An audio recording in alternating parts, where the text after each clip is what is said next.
Hey guys, today I'm going to tell you how to fix Wi-Fi connected but no internet access issue in Samsung A36 or the A56.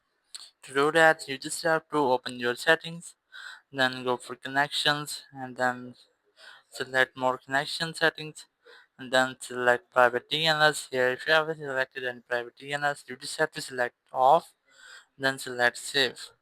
After to do that, sometimes it may be your phone's date and time it's incorrect, so it will happen. You just have to go for general management, and here select date and time, and here you have to make sure that your date and time is fixed correctly. If it doesn't, you can easily select that, and here it's set time.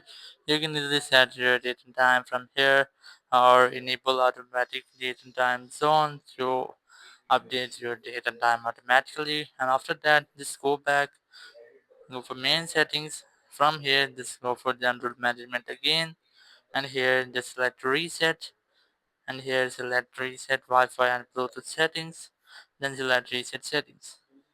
So it will reset all of your Wi-Fi and Bluetooth settings. After that, you must have to go back, so it's might your feature will be fixed. So let's see.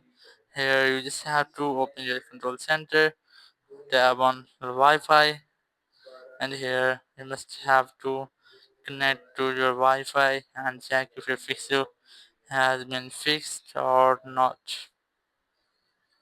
I'm going to connect.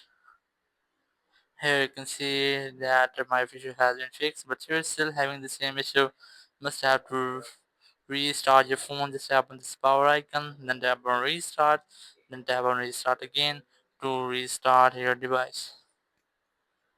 So after that, your issue will be fixed. But if your issue doesn't fix, so it's maybe if it's there in their phone list, not any hardware problem. If it doesn't, so it's maybe that was your Wi-Fi hotspot problem. So after that, you must have to check that. So after that, you will use your Wi-Fi on your Samsung A36 or J56.